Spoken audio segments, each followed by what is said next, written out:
Chers amis, bonjour, bonsoir.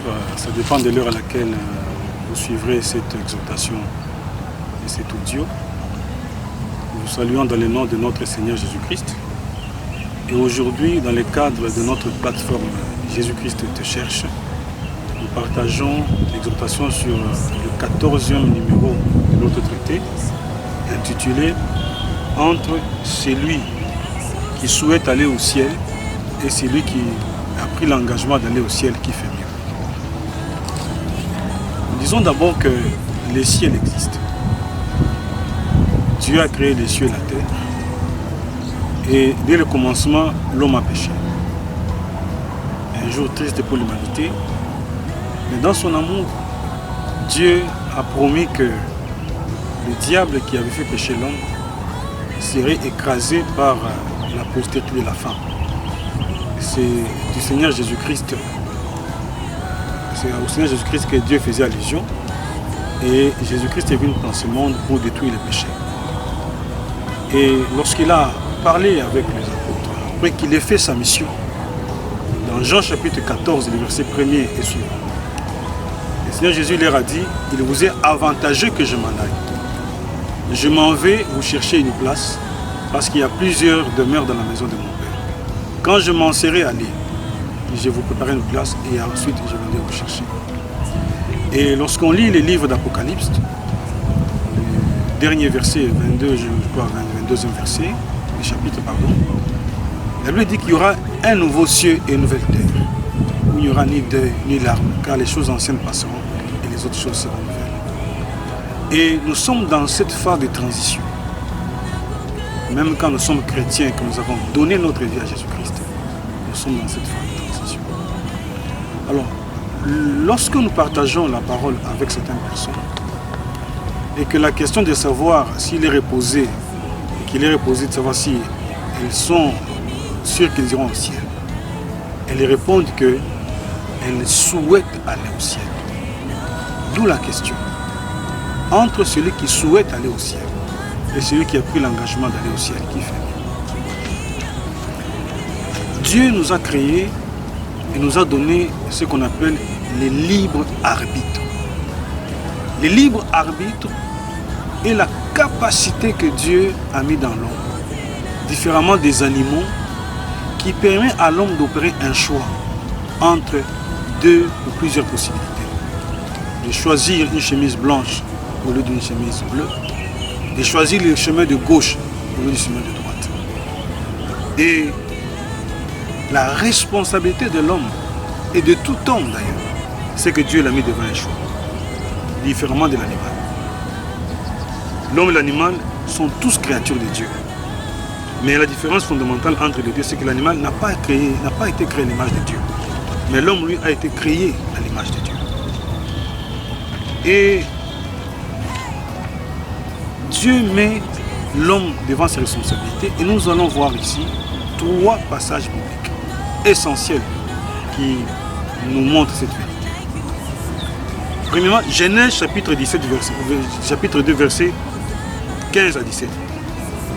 L'Éternel prit l'homme et le plaça dans le jardin d'Éden pour le cultiver, pour le garder. L'Éternel donna cet ordre à l'homme: tu pourras manger de tous les arbres du jardin, mais tu ne mangeras pas de l'arbre de la connaissance du bien et du mal, car le jour où tu en mangeras, tu mourras certainement. Deutéronome 30, 19. J'en prends aujourd'hui à témoin contre vous les cieux et la terre. J'ai mis devant toi la vie et la mort, la malédiction et la bénédiction. Choisis la vie afin que tu vives, toi et ta postérité. Et Jean 3, 16. Dieu a tant aimé le monde qu'il a donné son Fils unique, afin que quiconque croit en lui ne périsse point, mais qu'il ait la vie éternelle. Voilà 3 passages importants qui montrent depuis l'Ancien Testament jusqu'à aujourd'hui que l'homme est devant une grande responsabilité. Alors, celui qui dit « je souhaite aller au ciel », en fait, il le dit peut-être dans l'insouciance, dans l'ignorance, peut-être même avec un sentiment de piété. Peut-être il le dit aussi en toute vérité, mais la sincérité n'est pas la vérité. Parce que la vérité, c'est laquelle nous devons opérer personnellement un choix pour marcher avec le Seigneur Jésus-Christ. Celui qui souhaite une chose, ça veut dire qu'il ne l'a pas encore. Or, l'un dit, il souhaite aller au ciel. Si vous avez votre enfant, vous avez un fils, au début d'une rentrée scolaire, vous lui dites, tu vas étudier, je t'ai pris une inscription, j'ai acheté pour toi des objets scolaires. Il vous dit, papa, je souhaite étudier, mais je ne veux pas étudier. Que penseriez-vous? Que diriez-vous du comportement de votre fils?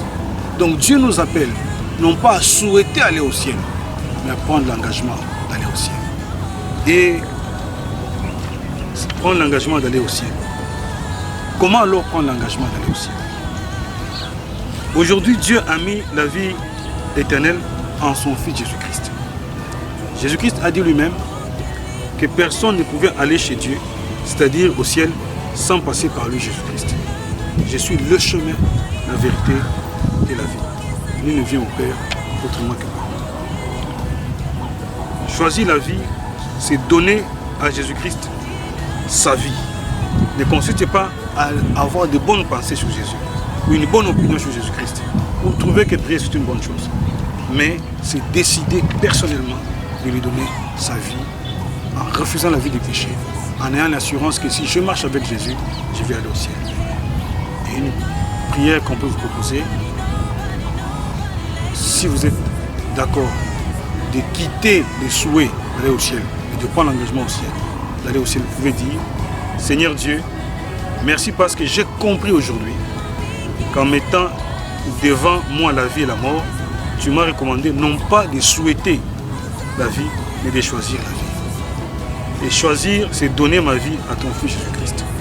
Seigneur Jésus, merci d'être mort à la croix pour mes péchés. Je te demande pardon pour avoir longtemps conduit ma vie seul, sans toi et dans le péché. Accepte-moi comme ton Fils et reste avec moi tous les jours jusqu'à ton retour. Amen. Si sincèrement vous avez fait cette prière, Jésus-Christ est entré dans votre vie et vous pouvez chercher un frère, une sœur sérieux dans la foi afin de communier et qu'on vous enseigne les autres rudiments de la Bible, de l'enseignement pour vous affirmer dans la foi chrétienne.